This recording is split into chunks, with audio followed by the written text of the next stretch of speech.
You're watching 12 WKRC TV, a new generation of news. This is 12 Newsmakers. Good morning and welcome to Newsmakers. Among Western-style democracies, the United States stands out as one of the very few that still employs capital punishment. Worldwide, in 2001, 90% of all executions were carried out by only 4 countries: China, Iran, Saudi Arabia, and the United States. In 2002, 71 people were executed in the United States, while 3,700 were under death sentences. 2 weeks ago, outgoing Illinois Governor George Ryan took the bold and controversial step of commuting the death sentences of all 156 death row inmates to life without the possibility of parole. 3 years earlier, Ryan halted all executions after the courts found 13 death row inmates who had been wrongly convicted. After reviewing the entire process, Ryan concluded the death penalty was arbitrary, capricious, and immoral. I couldn't leave without getting something done. I had to act. Our capital system is haunted by the demon of error. Error in determining guilt, error in determining who among the guilty deserves to die. On the heels of Ryan's decision, students at the University of Cincinnati College of Law Urban Justice Institute called for a similar review of the death penalty in Ohio. 12 News reporter Paul Adler prepared this report. I miss him a lot. Of course I do. A killer may have silenced Michael Baney's voice, but the gunman didn't erase the bond between Michael and his brother. It's been 7 years. We just went to the cemetery last December 29th. We go there every year. We sing songs and have a little party right there. In the early morning hours of December 29th, 1995, Michael Baney was walking along in this area of Over the Rhine. He had just finished playing in a bar right around the corner. He was a musician. He had $60 on him. That's when Walter Ragland walked up and demanded money. Baney handed the money over and was shot. Walter Ragland is on death row for the crime, a sentence a group of students believes should be put on hold because it doesn't meet a limited death row standard devised in Illinois. We call upon your good governance to ensure not one innocent person is executed in Ohio. The UC Law students want Governor Taft to review capital punishment in Ohio. The group says more than half the state's death row cases should be reviewed. So in no way are we advocating the elimination of the death penalty. We just want to make sure that the death penalty process, from arrest, interrogation, investigation, and trial and sentencing, is done in a way that is fair. But Mark Baney will tell you it's not fair. His brother was murdered, and death row is where the killer belongs. I definitely do believe that he deserves what he got, and they shouldn't waste time with these things. I don't know what much else to tell you, but if I could pull the switch, I'd be more than happy to do it right now. Paul Adler, 12 News. To discuss the proposition put forward by the students, I am joined by 2 of the students from UC, Peder Nestingen, a second-year law student at the University of Cincinnati College of Law, and Chris Brown, also a second-year law student at the College of Law. Welcome to Newsmakers. Thank you for having us on. Let's begin by setting up the basic approach, scope, standards of the study that you did. First off, how long ago did you start this study? It wasn't just when the Illinois governor came to his conclusion 2 weeks ago. No, we started the study in June of this past summer. And what was the scope? What cases were you looking at? The cases we looked at all of the Ohio death row cases, and we decided to only take the cases that the Supreme Court has already reviewed. Okay, and Peder, these are the cases that you reviewed had already gone through the entire appeals process, is that correct? That's correct. Okay. And you reviewed 173? That's correct. And Chris, of those 173, how many did the study find merited serious review? I believe the number was 85 of the total. Well, okay, 80. I don't want to stump you on numbers. Okay, 83, 85. So almost half of the cases that you looked at, you thought deserved review. That's correct, merited serious review based on the Illinois Commission's factors. And these factors that the Illinois Commission came up with, are they things that that commission developed or by itself, or is this part of a larger process in the United States? This has definitely been part of a larger process. There's been a number of different studies. There was a study from Columbia that came up with very similar conclusions. And of course, there's been innocence projects operating throughout the country that have found serious errors riddle the death penalty process in the United States. Okay, one of the things I want to be clear about, has there been any case in Ohio, in Illinois, there were cases where there were people on death row who it was determined they were innocent, DNA evidence. They were truly innocent. It's not just that the process was wrong or something, but they did not commit the crime. Has anybody in Ohio in recent years had that kind of reversal? Not that we're aware of. And part of the reason for that is in Illinois, there are innocence projects that basically go in and look at the DNA evidence from these crimes to determine whether they have the right person on death row. In Ohio, there are no innocence projects. At the University of Cincinnati, we're trying to start one, and it should be up and running by this summer. So at this point, though, let me be clear. The study that you did isn't in itself an innocence project. It is trying to look at standards and review processes. Is that correct? That's correct. We did not come to the conclusion that any person currently on Ohio's death row is innocent. We just looked at the possibility that there may have been questions raised by the process by which they were convicted. Let's take a look, and we've got on screen here, we'll be able to put up the 5 standards that Illinois developed. And I think it's important for people to understand exactly what's being talked about in that context, if we can see those. Okay, so one is the person either murdered a police officer, a peace officer of some kind, or a firefighter, so somebody officially in charge. A second area, person murdered a corrections officer, somebody who's in jail and then murders a correction officer that's supervising. Somebody who committed multiple murders, all right, would be a third criteria. There's 5 of these. The fourth one, somebody who employed torture as a process of committing the murder. And finally, someone who murdered a judge, a juror, witness, somebody involved in the justice process. In that question of the torture, what constitutes torture in the terminology of the Illinois standards? Does rape, for example, fit the torture standard? As far as we could see, the Illinois study did not clearly define torture in any way, and so that was really a hard one for us to determine what was torture. As you mentioned, was rape torture? And that was really kind of subjective judgment on our part, you know, whether whether the rape was really so gruesome that it would constitute torture. Okay. Let's take a look. We also can put on the screen, so that we don't have to fiddle with the numbers off the top of our heads, how you found people on death row in Ohio matching up to those 5 categories. If we could take a look at that. So in terms of the people, right now there are, 204 people on Ohio's death row. Of those 204, 3 have been convicted of killing a police officer or a firefighter. Second criteria, 8 have been convicted of killing a correctional officer. Third criteria, 63 have been convicted of committing multiple murders. Now, some of these could be overlaps, am I correct? So some of the multiple murders could have included a police officer. So there could be overlaps in the categories here. Fourth criteria, 14 employed torture as defined, as you just said, maybe not totally clearly by the Illinois study. And finally, 4 murdered somebody who was involved in the justice process.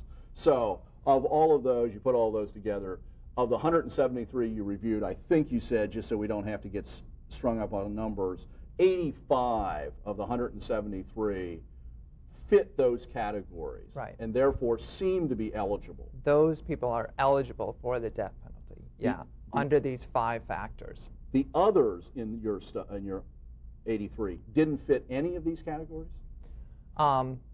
The others in our study, so there's the 5 factors that Illinois set forth that would, ensure that the death penalty is applied in a fair, just, and accurate manner. Then there's also the Illinois Commission looked at the 13 exonerations to see if there was any pattern in those cases. And what they found was there's certain types of evidence that's error-prone. For example, testimony based on in-custody informants or accomplices, or by in-custody informants, accomplices, and single eyewitnesses. And so we also looked at the Ohio death row cases to determine how many cases employ that kind of testimony as well. I can understand why certain of those categories are error-prone. I mean, we've heard a lot about eyewitnesses. But why an accomplice or a jailhouse snitch? I can understand that because somebody's looking to cut a deal for themselves. But why an accomplice? Why isn't the testimony of somebody who was involved in a crime good evidence or dependable evidence? Chris? Well, the problem with accomplices is that many times there's only the person who's being accused and the accomplice, and it just comes to a matter of who decides to cooperate with the police first. They come out with a story, and there's really no one to contradict the story. It's really a question of whether you believe the defendant or the accomplice, and there's no way really to determine that. Okay. What is it that you would say we saw on the package that Paul Adler did?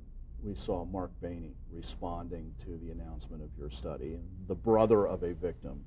What do you say to someone like Mark Bainey or family members of victims who feel that raising these sorts of questions is like another attack on them? What do you say to them? I would say there are 2 things that it's important to understand about our study. First, we're not claiming that anybody on Ohio's death row is innocent. Second, we don't believe that many people in Ohio, even families of the victims, would want innocent people on death row for crimes that these people did not commit. Third, another factor in our study is that what we're saying is one problem that victims have is that the time between sentencing and execution with these death penalty cases is actually often over 10 to 15 years. In fact, in the Columbia study, they found that between 1973 and 1995, of the 5,000 people that were sentenced to death row, there were only 5% of those people were actually executed. And so if you reduce the number of factors that you can sentence to death, and if you ensure that the system is just, fair, and accurate, then you can reduce the time between sentencing and execution, and it would really lead to, and that would make it easier on the victims, families. So in fact, you're streamlining the system, and I want to just reinforce again, you're not saying that you're opposed to the death penalty. This study is not saying you're opposed to the death penalty in theory. It's just a question of fairness. Chris, what is it that you're asking the state of Ohio to do next? We would like the state of Ohio to do something very similar to what Illinois did, which is to have a temporary moratorium on executions in Ohio and to do a case-by-case analysis to determine that all these people currently on death row should be on death row. And are you also asking the added thing that these 5 criteria now become the criteria for determining whether a person, in effect, the Illinois criteria now be imposed, because that would, at least on theory, eliminate 83 people? We certainly think that should be considered. We're not saying absolutely that these are the right factors for Ohio, but we think that there's very good reason that Illinois selected these factors, and we think that the legislature should give serious consideration to them. Both of you know that the governor's office commented that they're not going to do this. They're not going to set up a commission. They're not going to impose a moratorium. What do you do now? Well, I believe actually what the governor said was that there would be no moratorium, and that's, we respect that choice. I don't think at this point he's ruled out a commission, and there was House Bill 502 that was blocked in the past few years that, but there still are a number of supporters in the General Assembly.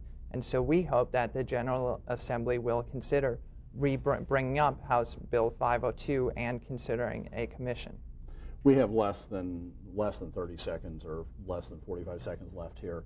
Are there other organizations in Ohio, other law schools, other efforts that you can partner with, or is UC out in front here all by itself? There are many other people in Ohio that are really interested in an Innocence project. However, at this point, UC is the one that's really heading it up and driving it forward. Well, thank you for being here this morning. I was anxious to hear some more details on this, and we're going to follow this project and hope to have you back or other students back as this process continues. Thank you very much, Dan. Stay tuned. After the break, an example of how little things that are barely noticed by most people make the quality of life measurably better for lots of other people.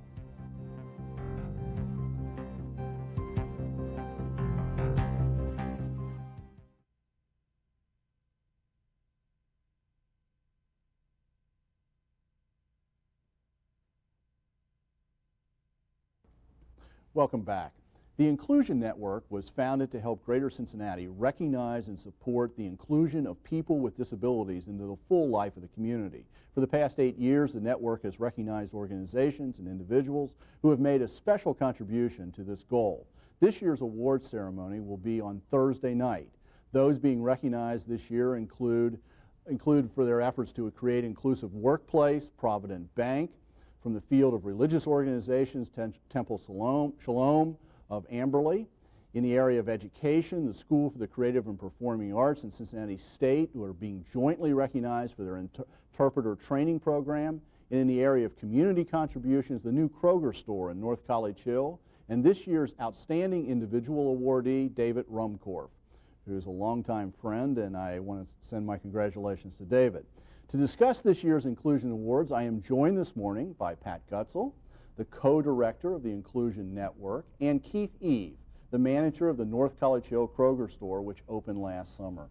Welcome to Newsmakers. Thanks, Dan. Thanks. And Pat, I want to say that we were talking ahead of time. I think this is the 5th year in a row that we've had a segment on inclusion, the Inclusion Awards, and you've done a tremendous amount of work. What is it this year that, of those awardees that I just mentioned, that really are maybe the process and the other people who aren't winners but were involved in the process? What is it this year that really struck you? I think what struck all of us this year is the number of quality nominations we had. I mean, it was really difficult. There are so many people in the community who have begun to embrace this notion that together we really are better, that by figuring out how to include people, everyone benefits. And so this year, as the result, we're actually honoring nominees by providing them certificates the night of the event, because we really do want to say to everybody, gosh, you're doing something that really makes a difference in all our lives. Yeah, I do think that over the past decade, we can really say that in lots of areas of life, the sense of finding ways to include people with disabilities, whether it's people who are seeing impaired, people who are hearing impaired, people who have mobility issues. There's lots of things that have just been built into our society because of organizations like yours. We hope so, and we also know that when that happens for the people, you know, that are originally designated to benefit, everybody really benefits. We like to talk about the curb cuts downtown that, right, of course, were initially put there to benefit people in wheelchairs. But every night I'm standing out waiting for my ride home. It's the FedEx guys and the UPS guys that are carrying their loads up and down the curb cuts. So our belief is really that when you figure it out for some, it's really a plus for all. Yeah. And Keith, North College Hill, the new Kroger store opened this past summer. And what went into the process? What was the process of planning to incorporate? And one thing we should mention, you're right up the street from Clover Nook Center for the Blind there in North College Hill, and there's a lot of people who are visually impaired who live in that community. So how long a process, what went into it? We started about 6 months before the store opened, and I met with Clover Nook, Cynthia from Clover Nook, and they were asking for a few things if we could do as a company to make it a little easier access for the seeing impaired, the blind, hearing impaired to shop at our store.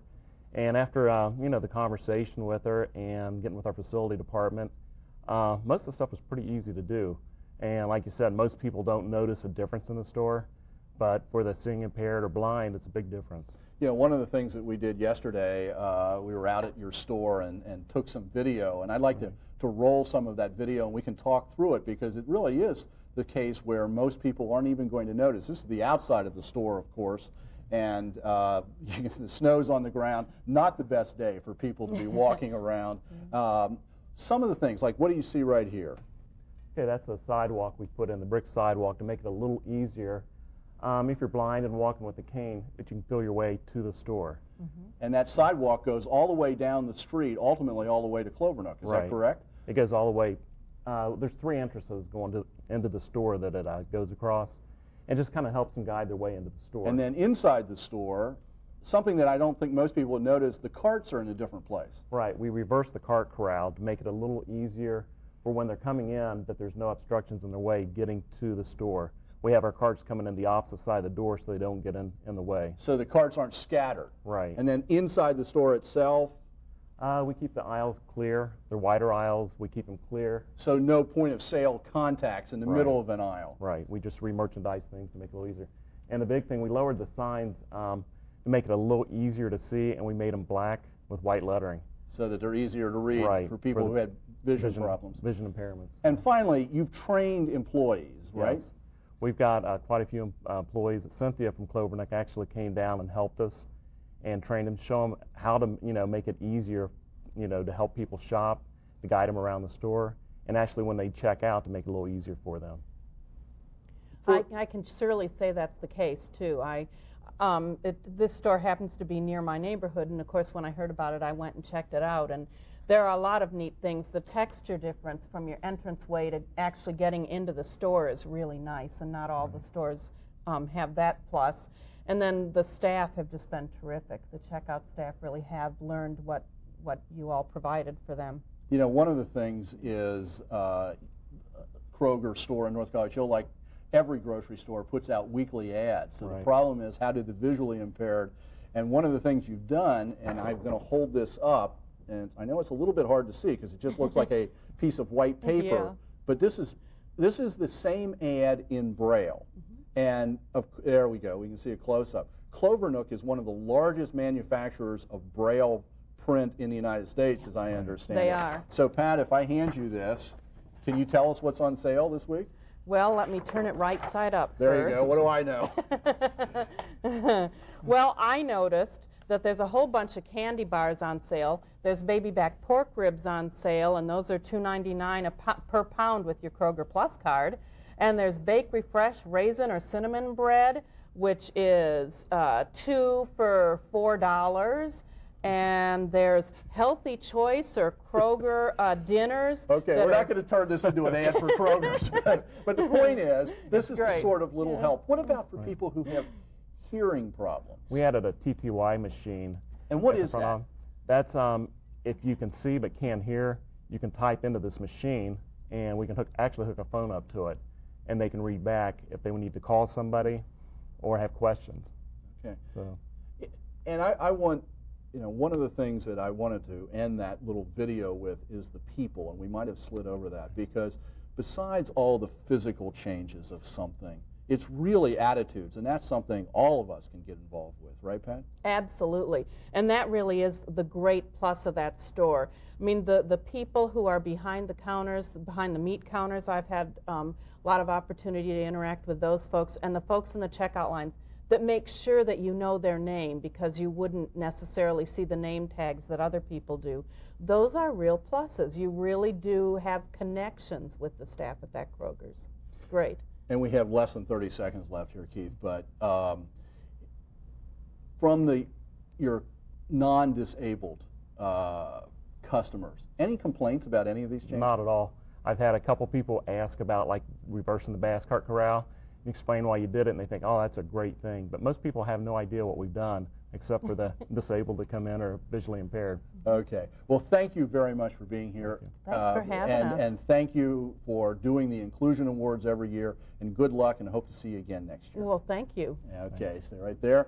Thank you for making Newsmakers a part of your Sunday morning. Next week, one of my guests will be the author of a new book on the role of the Ohio Valley in the struggle to end slavery. Have a good week.